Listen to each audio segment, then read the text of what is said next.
Vendoset në funksion të qytetarëve të Vlorës fusha e basketbollit. Prej muajit nëntor, ajo qëndronte e mbyllur për shkak të një projekti i cili konsistonte në rehabilitimin e saj për ta kthyer funksionale.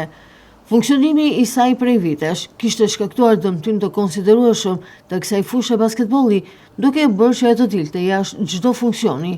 E për shkak të kësaj, u hartua nga Bashkia e Vlorës një projekt i cili konsistonte në rehabilitimin total të saj për ta kthyer sërish në kushte bashkëore.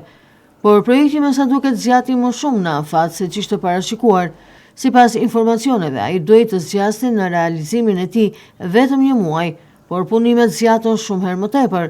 Punimet për realizimin e projektit të fjalë për rehabilitimin e fushës së basketbollit nisën në fillimin e muajit dhjetor me planifikimin se projekti do të vendosej në funksion në muajin janar të këtij viti, por porta hyrëse e tij është hapur për festat e 7 dhe 8 marsit. Por vetëm pak ditë nga vendosja e saj në funksion, ka rënë sërish pre dëmtimeve. Dëmtime këto të paralajmëruara më herët për shkak se punimet aty janë të një cilësie tepër të dobët. Rrjeta rrethuese e fushës është qartë tashmë në pjesën fundore të saj, dëmtim ky i cili po merr çdo ditë më tepër për masa edhe më të mëdha. Gjithashtu edhe fusha e basketbollit, tereni i saj lë për të dëshiruar në cilësi. Megjithëse në pamje të parë të duket në nivel, fusha mban ujë, duke treguar qartësisht punimet jashtë çdo cilësie. Madje edhe koshat e basketbollit, megjithëse janë vendosur para pak ditësh, kanë rënë pre dëmtimit.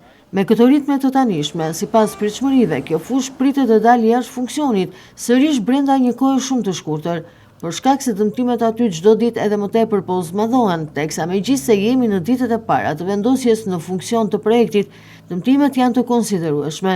Ndaj kërkohet nga Bashkia e Vlorës detyrimi i firmës e cila ka realizuar projektin, duke detyruar këtë të fundit të zbatoj projektin me përpikmëri e duke kontrolluar cilësinë e punimeve, duke përmbyshur në këtë projekt cilësinë maksimale të tyre.